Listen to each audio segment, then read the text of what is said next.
Okay, now I think it's going. Isn't it? It's hard to tell whether this thing is going, because that's what I would refer to. The time is going. I thought it went on the other side here, but you've never done this over here? That's what we started to do. You've done this before? Here? Yeah. Okay.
Good morning, everybody. So nice to see everybody here. And new people, welcome, welcome. Well, it is my honor and pleasure to introduce my dear friend, Marko, from many years ago. I think we met maybe 25 years, 20 something years. I think it was, right before or at Auschwitz that we met. She was the organizer of the first one, the Bearing Witness Retreat that she and Bernie Glassman led. And I was always very inspired by Eve.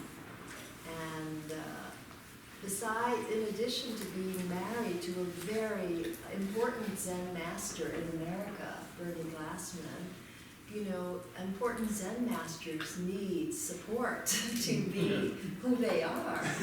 And Eve, she knew how to write grants, she wrote books, she wrote a Bearing Witness book, and then the most recent book. And I remember when we got to work with Bernie Glassman and Eve, we would have, we would sit like we do here in our meetings, and then we would share, check in. And whenever Eve checked in, I remember just loving to listen to her, and also always being very moved with her check-in. So, and reading a little bit when she wrote about herself, that she's the daughter of 2 Holocaust survivors. That is intense. I mean, my grandparents, one of them was in one of those, they called internment camps, but they would also call it concentration camps. The Holocaust was certainly the death camps. So, and then we were so privileged this week to share time with her in her new upaya, her skillful means of working with koans, which has been sort of I would say elusive practice because, it's such a different culture that these koans have come from. And I think I started about 20 years ago, went through them, and, if the way she has, if you get her book, the way that she has developed householder koans, where are the edges that we practice in our life, right? And then leaning into that essence of that, and the edgy part especially, and just going deep, and it's really not so much about the answers as it is about the process. So I'm very happy to have Eve here with us. So, Thank you, June.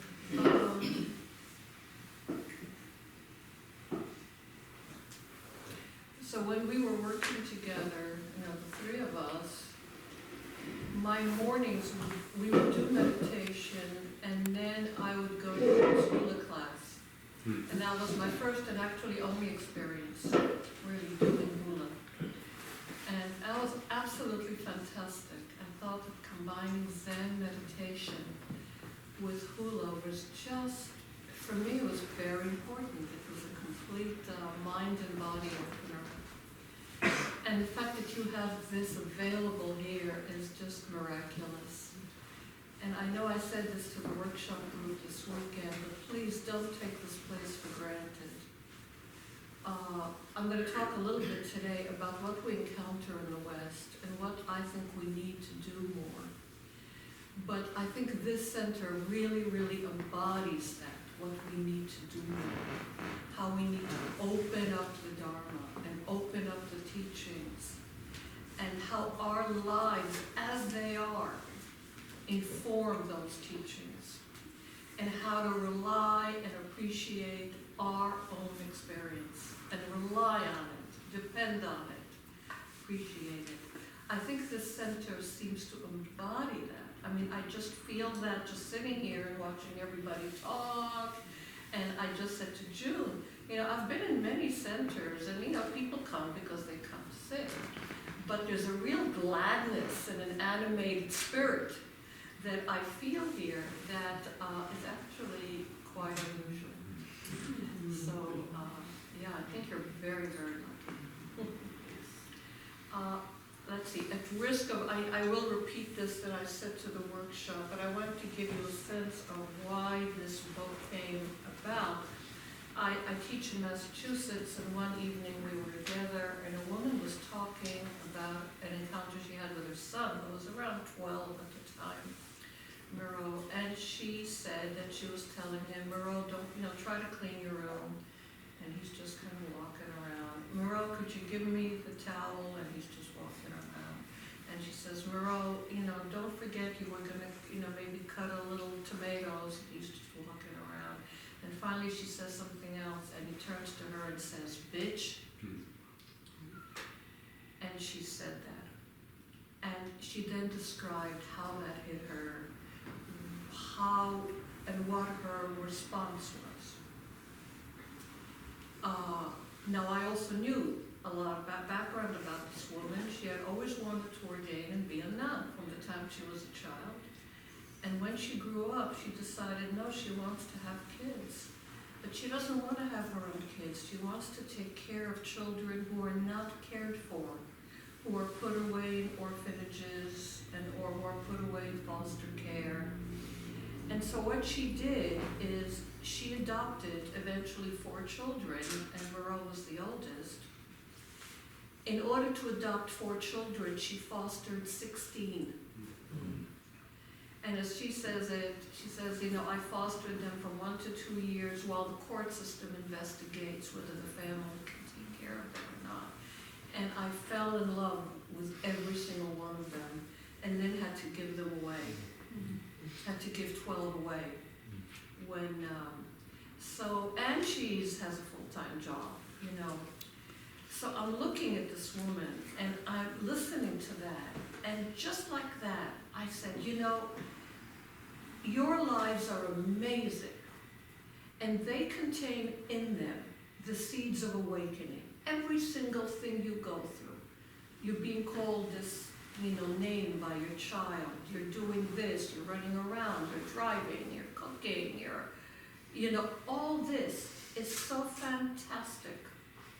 And we should make a collection of householder koans. Householders meaning people who live relationships, raising kids, family, taking care of parents, having work, getting sick themselves, taking care of people who are sick, looking at dying, all that. Every aspect of our life is sacred. So let's make koans out of them. that's how this book started. You know, at that point I thought it would be like a handbook of just some koans from our center, Green River's End. And then it kind of just grew and grew, and I thought, well, maybe we'll have a short book out of it. And I found a publisher, and as I told people, I then had to put it aside because life took over, as we say. You know, because my husband had a big stroke and all these things, and suddenly I couldn't just sit down and do this. And that's when I got a wonderful collaborator, Egyoku Nekao, who was the abbot of the Zen Center of Los Angeles, somehow like the mother house for the Zen centers in our family. And she really helped. She wrote more content with using her students. So what happened is that basically students sent koans, real life situations out of their own home, and created koans. And Gyoku and I kind of made it, you know, it's like we made it our own. You know, it's like, so what is this? What is this? What's going on? So for instance, when Roland passed all his exams to become a doctor, he got sad and even depressed. There was no goal left. I felt useless. There was nothing driving me anywhere. Many years later, combining a meditation and a homeopathic medicine practice, he says, a step backward is a step forward. A step forward is a step backward. Oh, that comes from Switzerland. You know, one that I read, Greg had struggled for decades with PTSD since being stabbed with a 9-inch knife in the 1960s at the age of 16. 35 years later, when meditation practice and psychiatric treatment had finally begun to stop the horrific flashbacks that had tormented him for so long, Greg's doctor told him he had terminal cancer and would die within the year. Upon hearing this diagnosis, Greg asked, what will become of my body? A homeless man asked his friend, do you think we will ever work our way out of this? His friend replies, breakfasts at First Church today.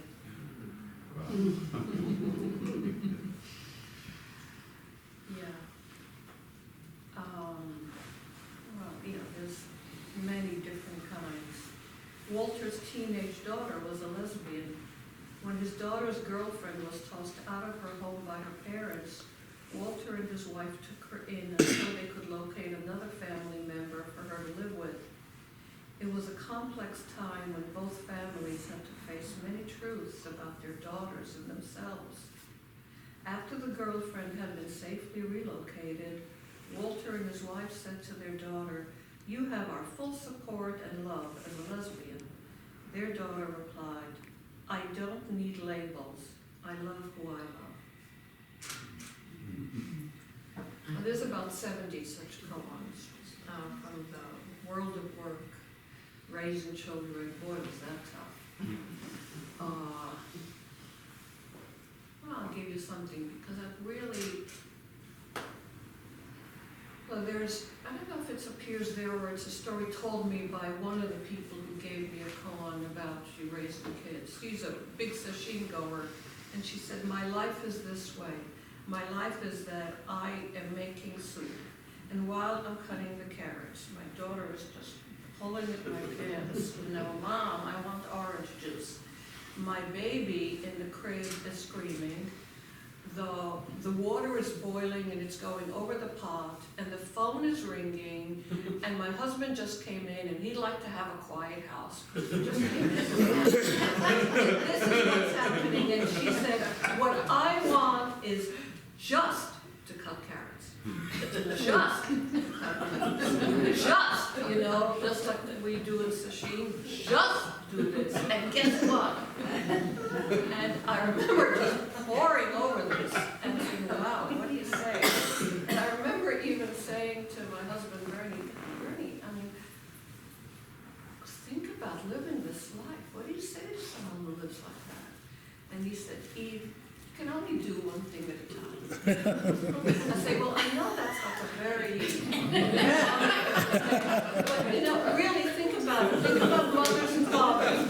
Raise the kid, make scrambled eggs, and the toast is burning, and look at the bacon, and, you know, and the phone is ringing, and then I have to get, you know, dressed to go to work, and it's all happening. And it really hits me more and more over time how many of our aphorisms, even Buddhist aphorisms, they don't seem to quite fit the way we work and the way we live. You know, we live with such a level of complexity, such a level of complexity. And that's not bad, by the way. You know, we always think of, oh, it's complex, that's bad. You know, and who is our archetypes? Our archetypes are the people who shaved their head, put on robes, and went into monasteries. Or went from hermit to study, or went from one monastery, one mountain to another. And we admire them. We say, look what they cut off. They cut off all their attachments to money, their parents. You know, Li Neng, the sixth patriarch of China, you know, left his mother, and she was supporting her with his woodcutting, left her to go pursue the way, you know. They will not have kids. They can't handle money, you know, and all that. These are our archetypes in Buddhism. And what does that connect with our life? And we're always trying to somehow fit that mold in some way. So like we're saying, yes, I know we didn't quite do that. We do have our relationships, but you know, it's love, but it isn't really love. It isn't really we have our attachments. That's what we have. We have our attachments. The subtitle here is, it's called the Book of Household Decode, Waking Up in the Land of Attachments. And I felt that, you know, I actually fought the publisher for that subtitle because it was very important to me. We live in the land of attachments. And I don't think that's bad. Don't tell anybody I said that. We live in a land of attachments. What are we fooling ourselves? Oh, well, you know, yes, I love this man, but it's not really an attachment. Really?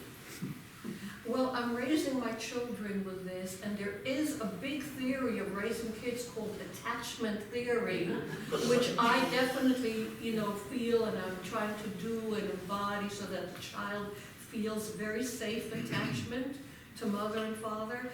But it's not really attachment, you know. We keep on constantly, but I'm not really attached.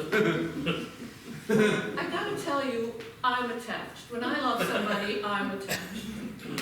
I love my brother and sister, I'm attached. I love Bernie, I was attached. He loved me, he was attached. You know, I think we clearly have, we live in a land of attachments. So, now, they also lived in the land of attachments, but it was different. What we all have in common is that we are attached to certain preconceived ideas and a particular kind of parameters by which we think, you know, and usually we're in the middle of the world. That's just, frankly, a very natural thing. That's what it is to be human. So that's, we all have that. And they did too. They did too. The difference is that at that point, the upaya, the skillful means to work with that, was to cut off your attachments to family, money, work, all these things. Simplify your wife. Simplify your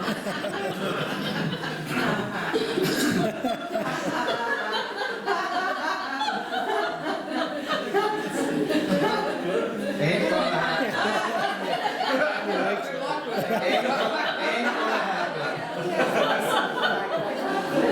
Boy, what a practice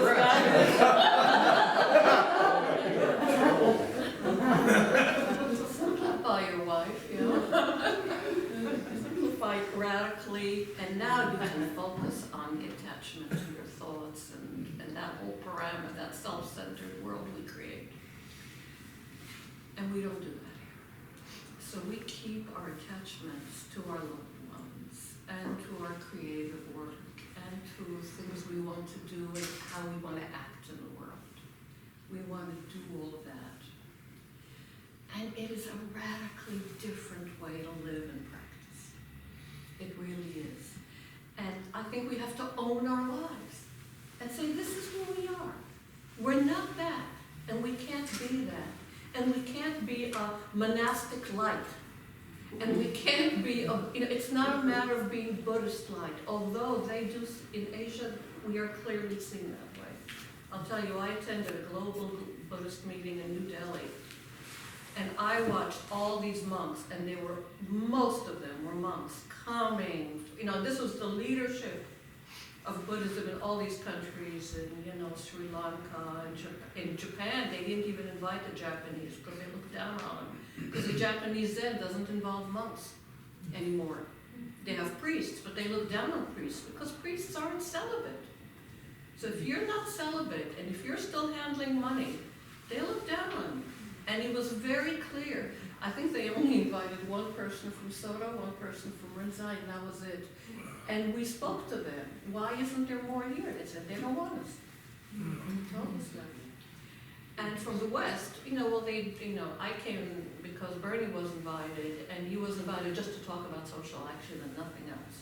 If he hadn't been doing that, they weren't inviting other teachers from the West at all. They invited scholars, but not teachers. And it was when I saw them, and I was at the airport watching them land, each of them surrounded by lay people who were buying their tickets, buying their bottled water, getting a new SIM card for the cell phones, all these things. They weren't doing any of that. This was all being done for them by lay people. And this was still, and you saw that from everybody coming from all these countries, coming into New Delhi. And you really had a sense of how, what we were doing here was not respected in the global Buddhist movement. It really was a big shock for me to see the whole Asian scene and see how different we were. And it actually energized me. When I left, I felt, wow, they don't really care what I do. I don't even appear in their landscape, so I really feel free to do whatever I want. There's a lot I could say about that conference. Hans Kung, the theologian, he's a Swiss theologian, and he was very involved with bringing the world religions together, the Parliament of Religions and various things like that.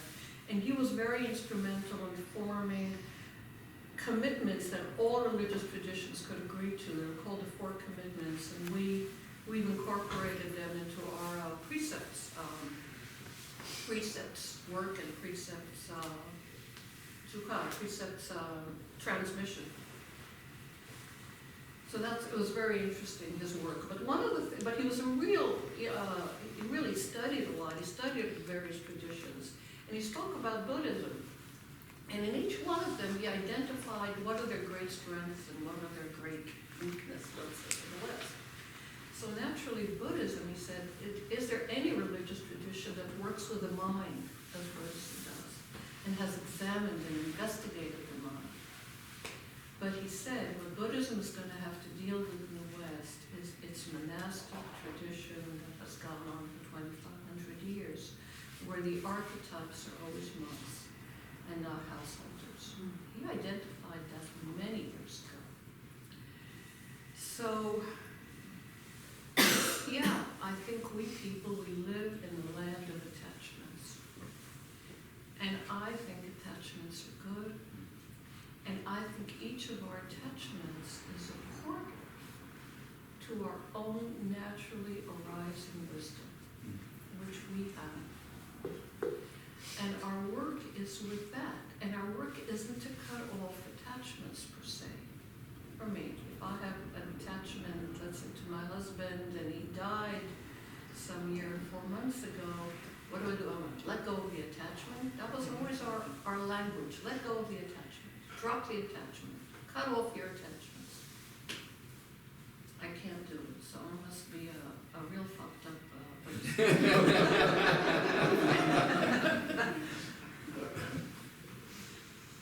For me, question. The point is how to work with it in a way that uncovers the wisdom that is there. And I fully, fully trust that it's there. Fully. And one of the reasons I'm here, sure, it would be nice if you buy books, but it's really more because I'm taking in, and I find myself so passionate about our householder life, how important it is, what a great vehicle it is for awakening. Really great. I deeply admire the great Chan masters. I talked about it this weekend. I love all, the Chan Koan study. I love that. I mean, some of them, it's like I feel they're right in the room. When I think of Chao Chu, he's becoming more like a Dharma father for me. I love him so much. At the same time, I love our lives. And my Zumi Roshi used to end every one of his talks, at least when I was with him. I mean, I know Roshi here was with him a lot more. Appreciate your life. Really basically appreciate every aspect, including the attachments, including the delusions, including the imperfections. Really appreciate them and have trust that in every one of these aspects, the Dharma is right there. Your wisdom is right there. You don't have to go anywhere. I have a student, so she was a single mother, she raised two kids, and she taught at the community college. And she's a poet. She never really had much time for herself. And to this very day, she gets up early at 5 a.m., she's on a cushion at home sitting. And then gets up, and does everything else. So she was waiting for the time the kids would finally grow up, in the house, and she would have more time. So just about when that time was nearing, her mother got sick and began a path of dementia. So Jessica just swooped down to New York City, picked up her mother, brought her up to the house, and basically is taking care of her, of a woman with dementia. Some days she could go to a day center, some days not.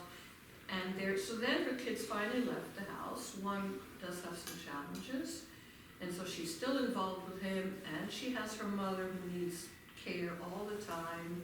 She did remarry, which really gives her a lot of support and a lot of service. You know the Japanese word, service?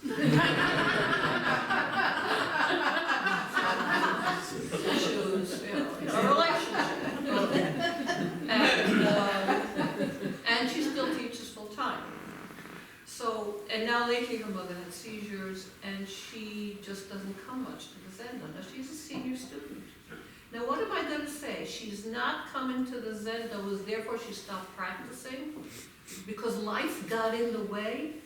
What kind of a view of Zen do we have if we think that all the practice is just sitting on a cushion? And that the practice isn't, I got to take care of my mother who can't do anything for herself, can't even speak now, needs toileting, needs all that, and I'm cooking, and my son is at Jersey and there's some issues and I'm concerned about him and I need to be there for my students, and oh yes, there's a Zendo that I never missed and I gotta miss it. So what? Did she stop practicing? She didn't stop practicing. And every time we meet, her koan is the koan of her life. Is how to be there with her mother without resentment, without anger. How to do this. What about the fear of her son, who is beginning to say something about how he's not happy with his life, maybe he should end it. How do you live with that? How do you live with a husband? These are the koans of her life. She's never stopped practicing. I admire her so much. And her questions to me is, what is the practice here? What is the practice with these feelings that come up? With the sense that I don't sleep enough, that my body's hurting me. What is my practice? And as a teacher, I feel my job is to be able to not give her an answer. I don't know an answer. I don't give advice to people. What do I know about their life? I'm not living their life.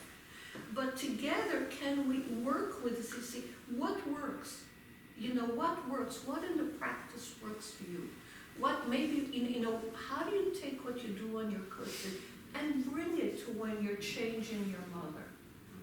One of the Koans here is, how heavy is my mother's diaper? You know, what do you do with that? When you've become your mother's mother, what's that? And in some ways, it's an amazing thing. Wow, I'm connecting with, I'm becoming my mother's mother. You know, so therefore my sense of myself as her daughter, what about that? But there's this. So it's like suddenly she's connecting with, and she's told me this, with a whole thing of ancestors she never connected with, because I've become my mother's mother. You know, that's one of the most, things begin to unveil in ways we never imagined. And we start seeing the fuller picture of who we really are. I know, so I heard Roshi here talking about the council training with Jared, who's, I can tell you, Jared and Ann are wonderful. He's the head of the Center for Council, which, so that's interesting. He's the head of the Center for Council that does council work in prisons all over this country, but especially in California, not just with inmates, but with guards. And he's brought that work to South American prisons. And I believe, I know to European, and it's amazing that work. He's also working with the LA Police Department. Oh, yeah? Yeah. So when he comes here and does council training, he may not, he probably will refer a little bit to what they're doing, but maybe not directly. He will work with the group that's here, but you will be connecting through him with all that work. You may not be aware of it, or you'll be partly aware of it, but if you're really paying attention, you're connecting not just with a man and a woman who came from California to do training, you're connecting through him with this work in prisons, with the LA Police Department, and who's a doctor. You're going to be connecting with a hospital where she works with, and all that. And all these things we start seeing, and it answers the question of who are you? Who am I? All this is available to us through our household, your work.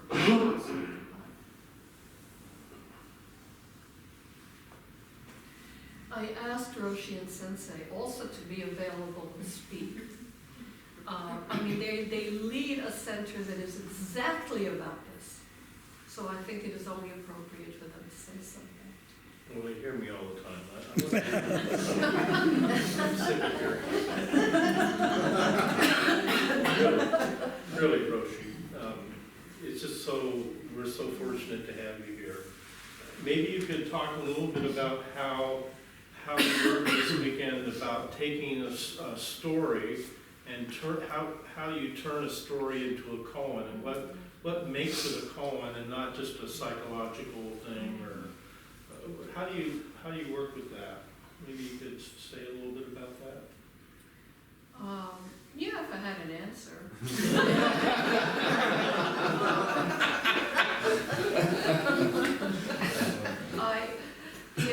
Answers are bad news. Answers are not part of our lexicon, especially here.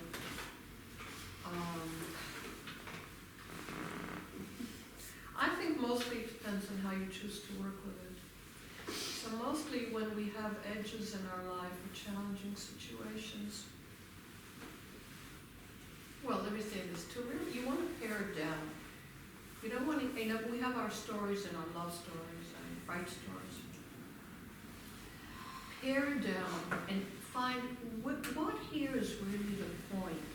So when we worked this weekend, I asked people to, write a situation and to actually write it. And then to make out of it a koan. So as they did that, they would start with this big situation, complex life situation, and then pare it down, and very often what they felt was the issue in the beginning was not really the issue by the time they finished writing it down. They said, oh, I see, this came up. I didn't know that was actually the point here for me. But there's a process here of, and paring down to the essence, I think, is a big Zen practice anyway. you know, because we have so much. But it's like, I know you do some focusing practices here. It's like, so with this sense here that this caving in of my belly, I do this myself. What happened? How come my belly feels funny and fluttery? Yeah, but gee, I got up this morning, I felt really good. What happened? Something happened, and I just kind of went right over it. What happened? And I'm kind of trying to, so what is it here that sent me kind of up in the air? What am I not paying attention to? Everything in our life is important, everything wants attention. And we just go, I just go on. So pare down, what is it? Get to the essence. And once you identify it, how do you work with it? Notice that in our culture, we don't even want to pay attention because we're supposed to be perfect. And life is supposed to be great. And so I call it the practice of imperfections. It's the very imperfections that we're working with here. Things that in our mind are imperfect. Ain't nothing imperfect in our life. Nothing. I don't care how bad it is, really. And, but this is how I see it. So rather than running away from it, getting too busy, which is my trap. I'm too busy to look at things. Drinking, food, sugar, another of my addictions to get away from things that promote anxiety. All the ways we have of distancing ourselves from things like that. When you're committed to work with a koan, you are not going to run away. And not only that, you're not committed to finding an answer. You're not committed to finding a solution. Things do really, life resolves itself. It ain't up to you anyway. Life resolves itself. Our trying to find a solution ends up with us manipulating things instead of really letting things just be and just being with it, bearing witness. In order to do that, I practice with Zen Peacemaker's 3 tenets, which Bernie articulated back in '94, I believe, first. And it's like I have to let go, I have to be in not knowing. And not knowing doesn't mean woo-woo stuff. And it doesn't mean no great mystery, although I love mysteries, and yes, there's mysteries. Not knowing is something very simple. It's like, oh, this is what it is, this is the situation, and I know what it is, I know, or I read this book, and this book said this, and this book said that, and I know what my therapist told me 5 years ago about what I should do or what the problem is. And it's like letting go is just not letting go of all that knowing, but just holding it much looser. Instead of holding all that knowing like this, much looser. That's not knowing. You don't have to go anywhere. I'm trying to figure out how much more I can say. Roshi, You wanted to leave open space to, go ahead. I think one of the things that's come out of this that I'm actually very excited about it. I was trained very traditionally with Koans, so I'm somewhat rigid around that practice, but I think there's the impression, you may have the impression that if you're not studying with Sensei or me, you can't do Koan study. And I think what this opens up is that any of you could do Koan. The traditional teaching about Koan studies, you have to do it with a teacher. Well, if you're doing traditional Koan study, that's probably useful. But if you are treating your life as a Koan, then any of you could work with your life as a Koan. You don't need me or Sensei to do that. And I think this opens up lots of really wonderful possibilities for our practice. And the other thing I want to say is that the first day I had to do a lot of administrative work, so I got to the workshop late, and I was trying to catch up with everyone. And so I went to bed trying to do the koan in my head, and I was all confused. I couldn't go to sleep. I was all stirred up. And fortunately, I got to spend the second day really going deeper with everyone and writing. And I don't generally write a lot. But what I found was that in writing, something happened in the process of writing that helped me work with my story. So that was just what I found helpful. But I think the main point I'm going to say is that koan, you do not have to be an advanced member here studying with Sensei or me to do koan study in this way. You could, and I think that is just such a rich and a wonderful thing that you've made possible for our son at this point. I'm so grateful for what you're doing here. Thank you. And also, there's different ways to work with koans. We did some acting, and we did some drawing of what we felt was the essence of the edge we were working with. And that was really kind of enlivening as well. We had a lot of fun. So anyway, I don't know, maybe there's some questions. What is a coma? Ah.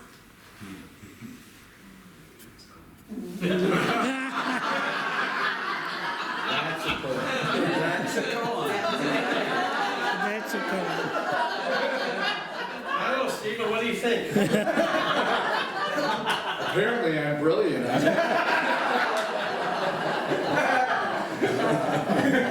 That's another koan. But that's really interesting. You see, those questions and very often misunderstandings come up because we're using a word that is not English. And we use so many words from Buddhism that are Japanese, or they come out of the old Sanskrit and even Pali, and there's a reason for them because they're not easily translatable. So but I know I spoke with Roshi one day when I was here about all the misunderstandings that even teachers have about what certain things mean. I don't have an English equivalent for koan. I know koans traditionally have been, a record of a conversation, let's say, mostly, not all, but mostly, between a teacher and student. Or a teacher might say, "Where do you come from?" And the student says, "Oh, I come from the South." "Oh yeah, how are they practicing in the South?" "They're doing okay." And then he says, "I'm going to hit you 30 times. Or worse, I'm not going to hit you 30 times because I can't be bothered with you. That's really an insult. So it's really where somebody's coming and they're trying to see, so what is Buddha? Or how do I wake up? What is this really? Or who am I really? It's all different ways of asking the same question. And the teacher is giving some kind of an answer, and sometimes the student does not understand, and the teacher will give another answer. And that's what most koans are like. And as I said to the workshop, it started as a very vibrant, spontaneous thing, and then it got codified. And that's what we do. We codify very spontaneous, things, and then people added all kinds of poems and commentaries and poems on commentaries on the poem. It became Talmudic. Really, it became Talmudic. So what we got was this kind of what looks very often, and I have deep respect for koans, believe me, and I love them more and more. Chan koans as I live longer. We got a real, literary devices that are a function of that culture, but it's very hard for us.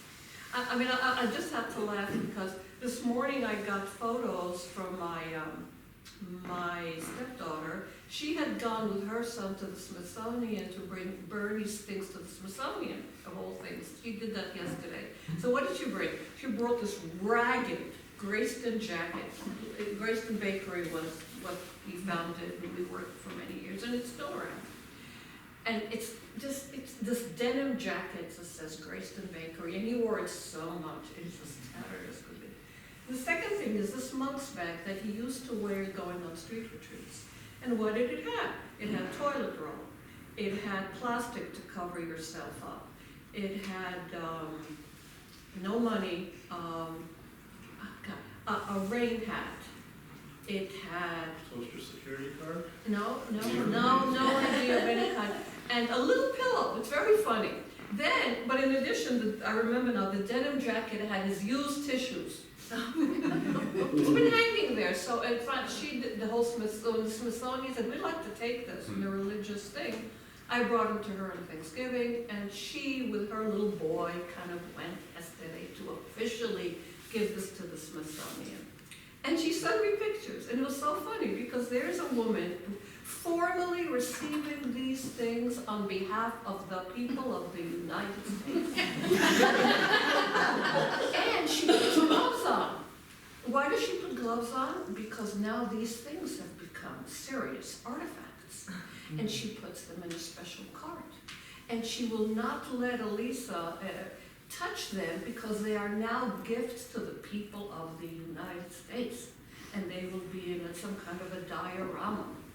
And I look at that and I say, here's this guy who just, put this muscle, this used tissues and this, which was, a manifestation of his spontaneous, crazy, free spirit. And now they're going to put it in a museum and they're going to package it and you can't even touch it anymore. But that's what happens with us too. It does happen. Doesn't And it then sort of defies that kind of systemizing things. But nevertheless, Koans did get systematized and collected and got reified. But the word literally means public case, koan, in Chinese. So that tells you something about how they thought of them. But maybe one answer might be that, or not an answer, but koans seem to be about something important, an existential question about who am I, or why am I here, or what am I doing at this Zen center, something that really gets at something that doesn't have an easy answer. And they're often a dialogue between a teacher and a student, or two students. Sometimes they're a story. Sometimes they're just one word, like mu. So, yeah. And they're about waking up to your life as it is. Yeah. So that's really important. So when you treat household koans, your life as a koan, it's not about finding solutions, but it is about waking up, like Sensei just said.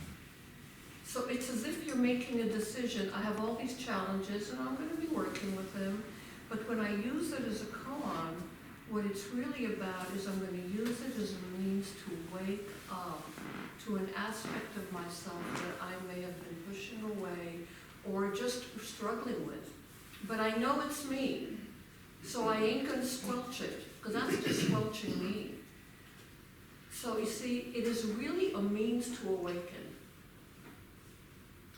I think the difficult thing about koans is you have to suspend your knowing, which is not what we want to do. You have to bear witness to it. You have to allow a lot of space for it to just be there with you and be suspended. And I think maybe that's one of the most useful practices of koan. Is not the answer you get, but the process of working on it and the uncertainty and the not knowing that goes with that, and allowing yourself to become,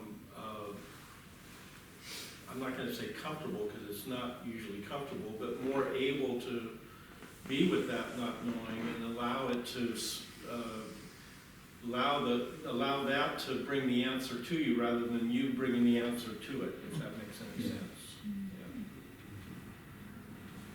Be spacious with it, really be giving space. Now, let's get another question. I mean, there's so much more we could say about that. Any other questions?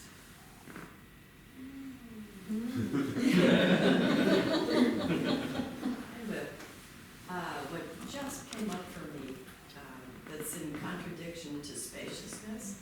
So I'm curious about how what I'm about to say can be, the word that came up was intimacy.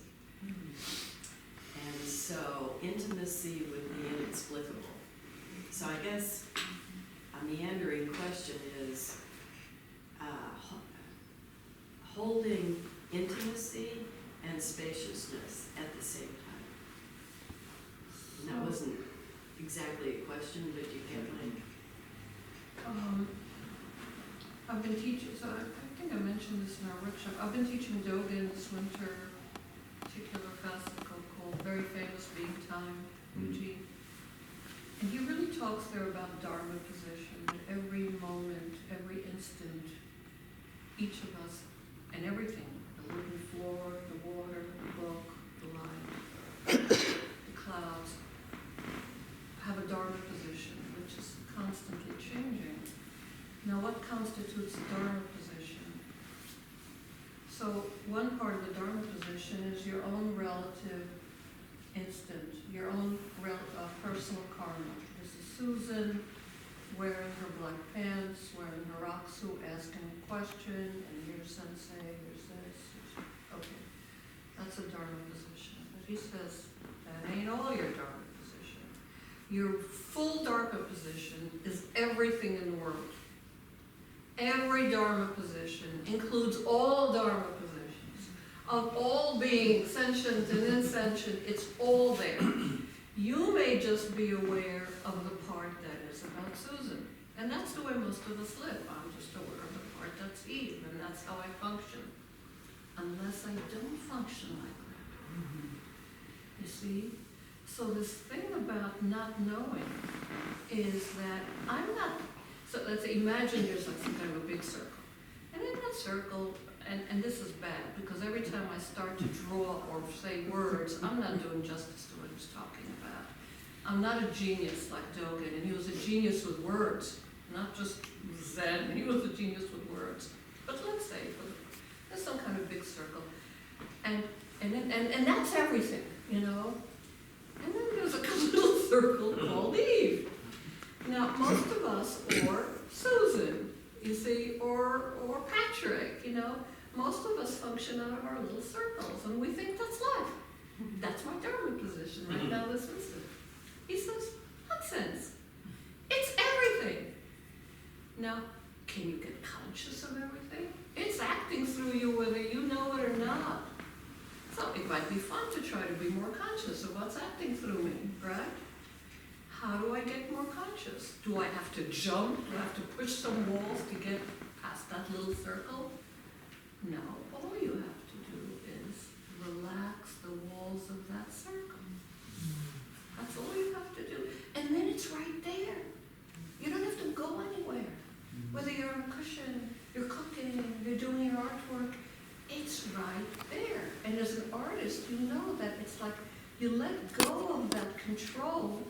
And suddenly all these things come in and say, oh, where did that come from? They were always there.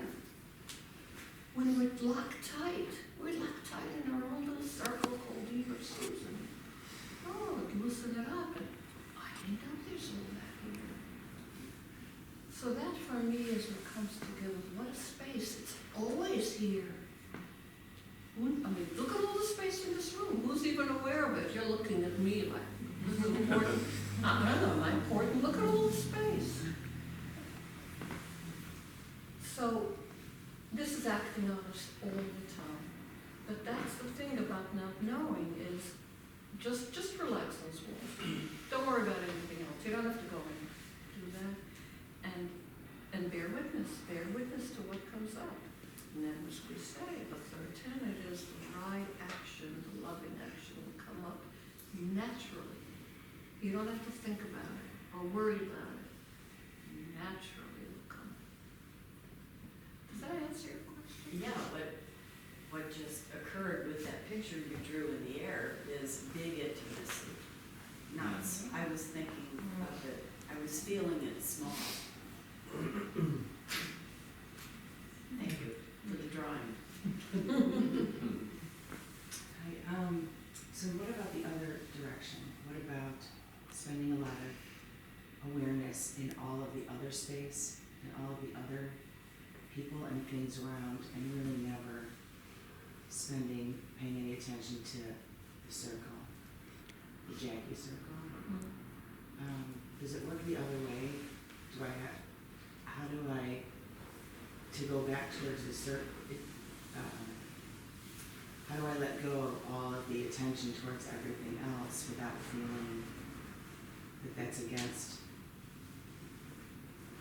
that's the part of Jackie that I always pay attention to, is how I am out there outside of the circle, or how much attention to the outside but not the circle. So this sense of really not knowing circle, the inner one. This little circle is not a selfish circle. The little circle doesn't mean, let's say Eve, or say Jackie, oh, Jackie's only thinking about herself. That's not what the little circle means. In the little circle, Jackie could be doing all kinds of things and saying, I want to serve here, I want to do that, I want to work here, I want to help them. But Jackie somehow is still in the middle of that. Somehow she's still the main reference point. The I is still there. Maybe Jackie's very idealistic. Maybe Jackie cares about what's happening in this country right now. But somehow the I is still there.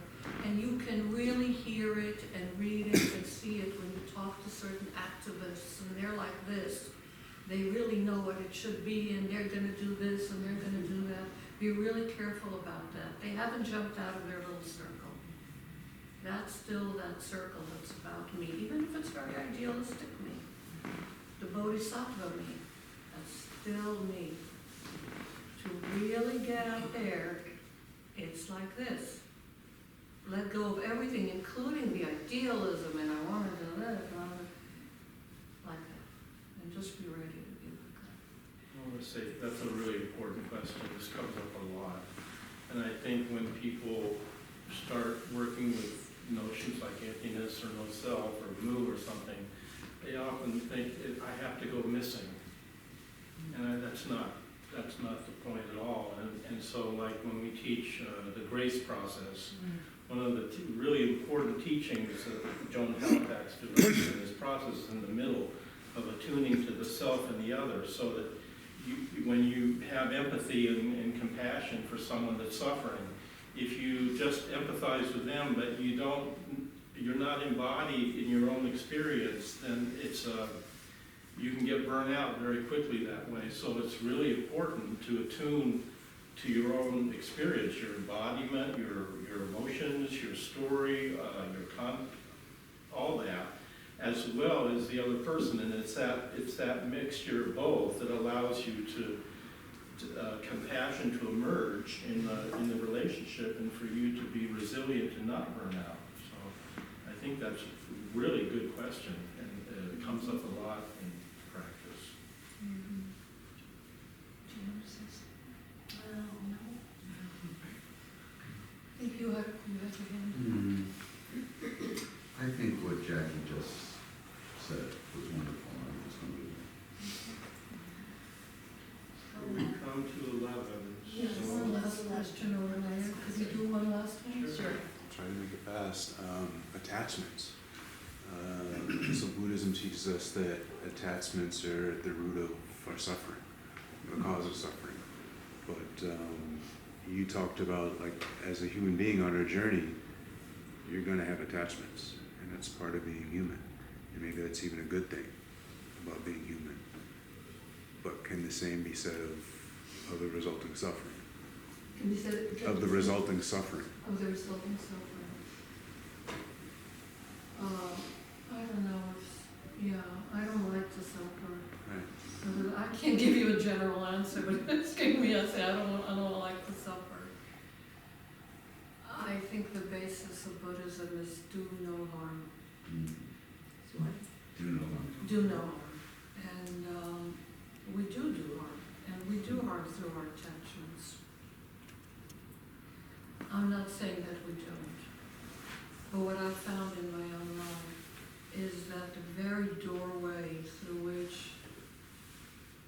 I've done harm is the very doorway which can finally, over time, lead to some very beautiful and generous things. And it's the same doorway.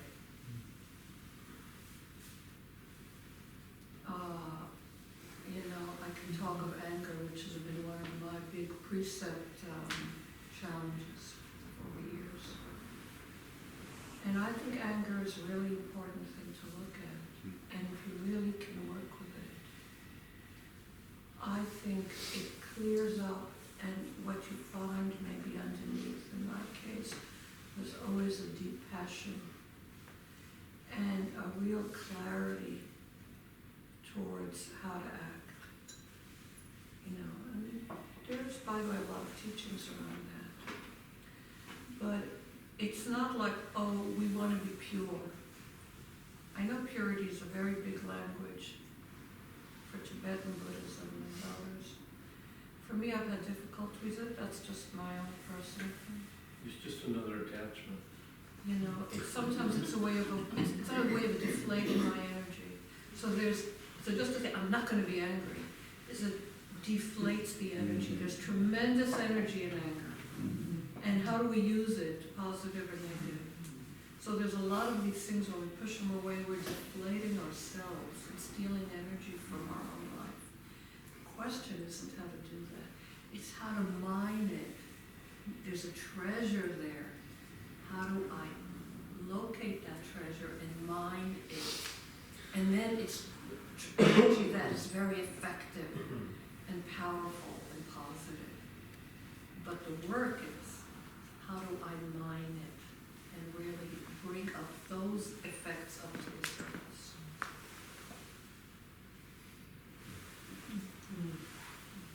So, I want to thank you again, Roshi, for coming and sharing your wisdom with us. And it's just been delightful having you here. And really, please, I'm not saying this all to every place, but please support the center. You don't understand how the impact of it is.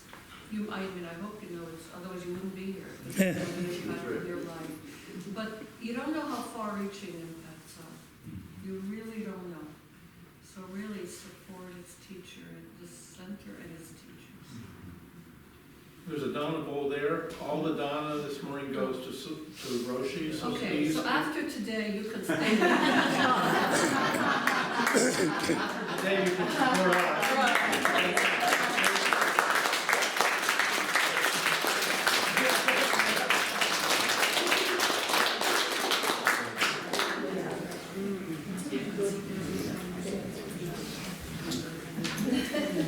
And there are books there, if you want to buy a book, it's $18.95, and she can sign it.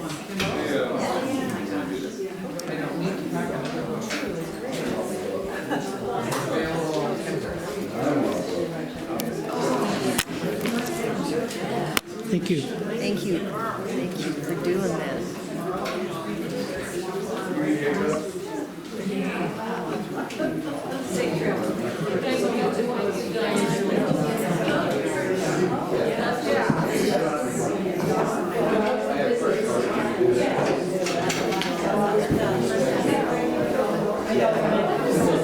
That's my thumbs up to catch a ride. Thumbs up, definitely. Every year. Good, good. Did you enjoy the I'm sure she's wonderful. It's a cool practice. Oh, yeah. Oh, yeah. Because you have to, like what she was saying, really down to not trying to drop in. I'm getting out.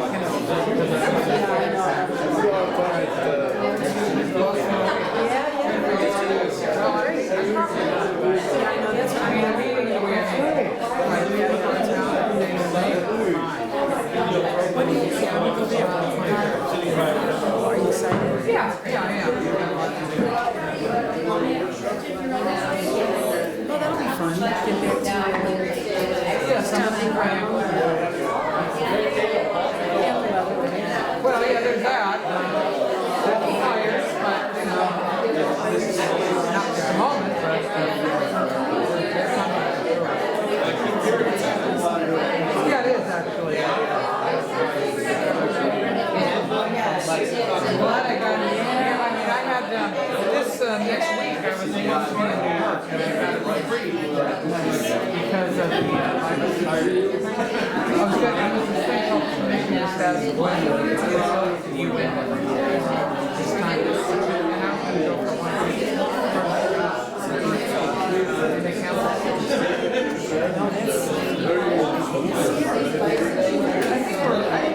we're.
Excuse me.